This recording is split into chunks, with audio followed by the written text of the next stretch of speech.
A Padova 2 giovani su 10 non trovano lavoro. Nella stessa provincia l'operaio metalmeccanico, dati Unioncamere, tra le 7 professioni più difficili da reperire. Il caso dell'Antonio Carraro, l'azienda che cerca 70 dipendenti, non è isolato. L'eco mediatico ha prodotto l'arrivo a Campodarsego di 3.000 curricula da tutta la penisola, dalla Sicilia addirittura dall'Albania. Appuntamento per i candidati il 16 dicembre, ma è il settore della metalmeccanica, sia per le imprese artigiane che per l'industria, a soffrire di una cronica carenza di profili specializzati.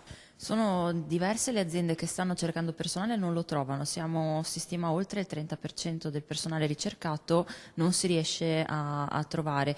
Si tratta principalmente di diplomati e laureati in materie tecnico-scientifiche, che poi sono anche le figure chiave che portano nuova linfa nelle nostre aziende. In generale nel nostro settore un po' tutte quante le figure, dal disegnatore meccanico al progettista sino all'operatore sulla macchina utensile. Fondamentale la collaborazione sempre più stretta tra scuola e mondo del lavoro con le categorie in campo. Si stima che nei prossimi 5 anni all'Italia serviranno 272.000 lavoratori che non si riusciranno a formare nelle nostre scuole e nelle università, sempre in materie tecnico-scientifiche, e questo per noi è allarmante, quindi siamo davvero in prima linea. Un'azienda diversa, quella metalmeccanica, spiegano i giovani presidenti di categoria, impegnati tutti i giorni nelle loro imprese.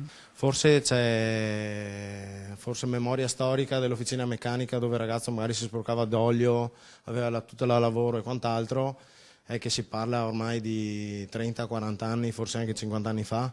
Adesso le officine meccaniche comunque sono aziende pulite, tenute in ordine, con macchine a controllo numerico, dove c'è tecnologia. Sono aziende che sono evolute, hanno macchine altamente tecnologiche, e quindi anche i profili ricercati sono quelli di profili tecnici, ma che siano integrati, abbiano conoscenze digitali.